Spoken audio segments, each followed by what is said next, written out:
We're just going to start talking. We're just talking. Well, our event is cigar, coffee, and the word, right? And we do this once a month. Yeah. I want to encourage other people to come out. If you're in the Share it. Dallas-Fort Worth area. If you see this video, share it. Yeah. We get, about 50 to 60 guys pretty much every month. And we're kind of on the early stages today. We'll fill up again like we do every month. So, but I think it's a good place and a platform for men to get together and talk about, things that are going on in their life and stuff outside of work. Yeah. And I know kind of the conversation that we're talking about like today is we talked about masculinity. I think that's an important quality. Yeah. But, where we got to this point is this wasn't something we questioned, 20 years ago. Yeah. It wasn't an issue. It wasn't something that, men maybe by default were supposed to lead. And then you had this progressive movement that worked against it, that believed that we need equality on everything and all outcomes should be the same. And, and I think what's happened is it's really set a lot of us back. Yes. And trying to be politically correct. Ironically, the ones that really is set back is a lot of the women, It has. because now they're asked and tasked to do things that isn't their natural gift or strength. Yeah. And it puts us in balance about everything. Or the mindset that they've embraced, or at least been poured upon them, of they need to be in the workforce, they need to do this, they need to do that. But I believe God created us to have our roles and like you said, special gifts. And I'll tell you what, my wife, I couldn't do what she does on the day-to-day. She raises our kids. She does everything that I wasn't built to do. Sure. Can I do it? Oh yeah, I could do it. But I couldn't do it with the love, the compassion, the You do it as a task, and Yeah. it wouldn't come from internally from who you are. Exactly. It's a task, because we're Yeah. task oriented. I'm a hunter. I'm a provider. Yeah. And I want to love my children and be there and support them and help them and grow them. But my wife brings on special qualities that I don't have. Like, I couldn't do it as good as her. Yeah. I'm a great father. I'm a great husband. I'm a great this. I'm a great that. But like you said, I believe there's certain things that we were born with, blessed with, that your wife does better than you in certain 100%. areas. Yeah. Yeah. Oh, yeah. There's a lot of things she does better than I do. When it comes to kids, like her, and the intuitive quality of women is unbelievably impossible to ignore, right? If you're paying attention, like when a kids have a sickness or something, I'll tough it through, right? No big deal. We'll get through it to tomorrow. No, she goes, no, if we don't get it today, it's going to be a bigger problem tomorrow. Mm-hmm. And then she goes and addresses it right away, and then it's not a problem. Exactly. We never even had an issue to begin with. My wife says sometimes she's like, you lack empathy, but now she realizes it's not that I lack empathy. I'm so empathetic to when my kids get hurt, Sure. They fall, they this, that, the other.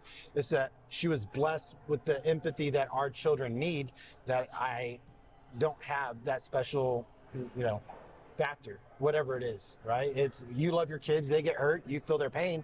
Sure. But my whole thing is, maybe I was built to have sons with my mindset, because when they fall, I'm like, get up, walk it off, you got this, right? She's like, no, you need to pick them up, embrace them, love them, and gently get them going on their way, right? It's little nuances that I agree with everything she says, but it's not my automatic trigger Sure. when they fall. Yeah, tough it up, get up, go. My nephews, it's great. The mindset I have, Yeah. Hey, get up, you're good.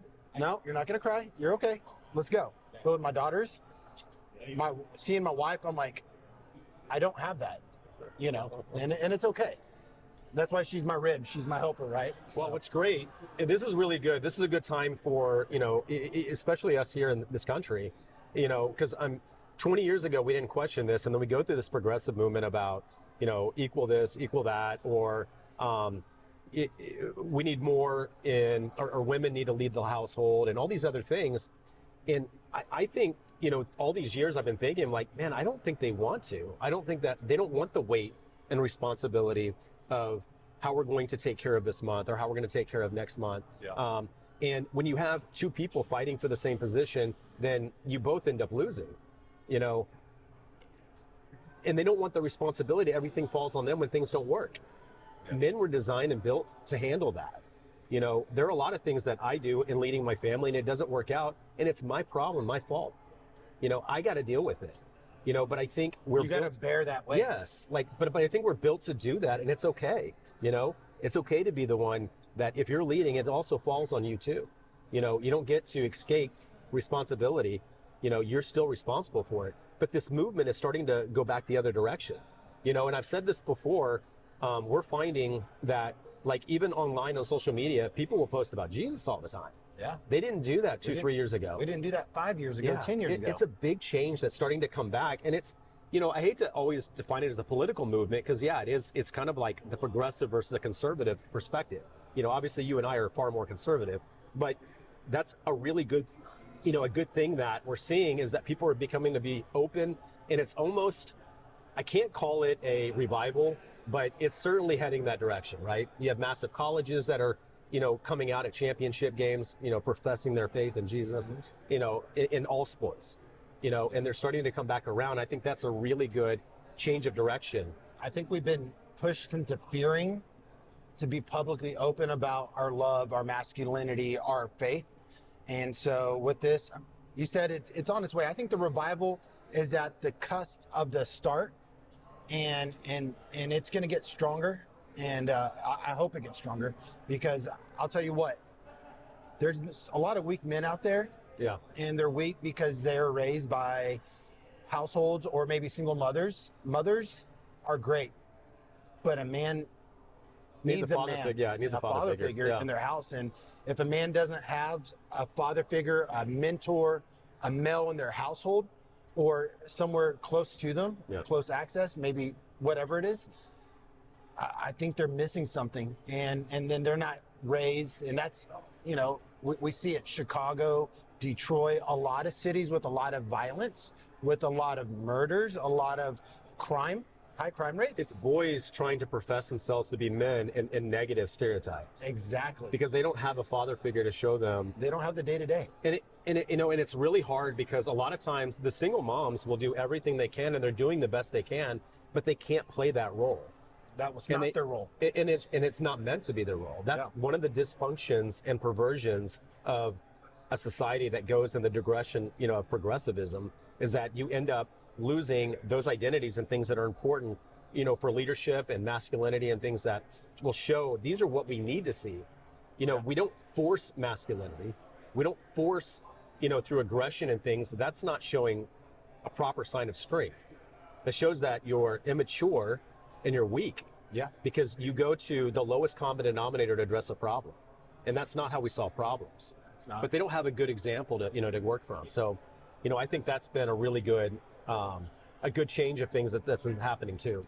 What would you say, social media, a book, a mentor out there, what is, if someone doesn't have access to meeting you or I, right? What's something that they can look up or read or search online as a good male masculine mentor that you recommend? Well, I've taken this personally. Okay. I mean, like the death of Charlie Kirk did a lot of things to me. Yeah. Okay. And I know he did to a lot of other people. It awoke in me when I was growing up. I didn't have strong male role models. My mother had married 3 times, and not one of the men were really men. They played man. They played one on TV, but they weren't really one at home. Yeah. And they weren't pouring into me and talking about masculine qualities and how to lead. So I looked to other men. That's me looking back and the way I approached it. And I had other men in my life, and it was Bible studies and things like that. So my son is now in 5th grade, and I asked him in the fall, I said, what do you think about having a Bible study at our house? And we'll go through the Word. We'll talk about positives and negatives, things that are happening through the week. Yeah. Highs and lows is what we call it, so it's less negative. Right. We talk about highs and lows, and then I want to give a chance that we can all pray together. And it took him a couple weeks to warm up to it, and then he's like, yeah, I think I would do that. So we started doing that this spring, and we meet in our house, and we and I give him a verse the week before, and they're not in our church, they're not in our denomination. And I told all the parents, I said, I'm going to be denominational neutral. I'm just going to work through scripture. And we're going through the first one you should go through when you're talking to people about Christ is John, right? The book of John. So we're just going right through John. And every week I introduce some ways to look at the life of Christ. And then I try to get them to create questions and like, why is it like this? Why is he doing this? So that way they can start owning their own faith, right? And then we talk about highs and lows, and my son loves it. I did it every other week to make it kind of an easy thing to transition, but he wants to do it every week. Because they like the conversations. You're talking to your friends that's not talking about Minecraft, that's not talking about, these other things that they have interest in, or soccer. You know what men do? Like, you go to a bar, they talk about sports. We ain't talking about basketball right now. We're talking about relationships. And men don't do that. And this is an opportunity for them to talk about things that are deeper and that are more meaningful. So that's why it's become a really good opportunity. Now, you ask about the boy that doesn't have access to that. We got a couple of DFW men's or father groups that are connected with our group here.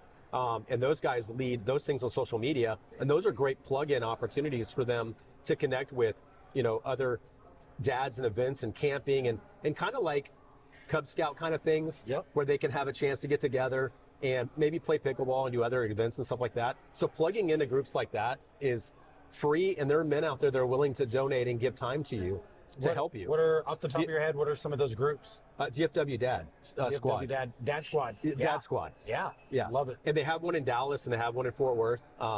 So you can connect on the groups like that. That's a great place for them to connect. I mean, these are just free give back that the men are setting up to try to better equip the next generation.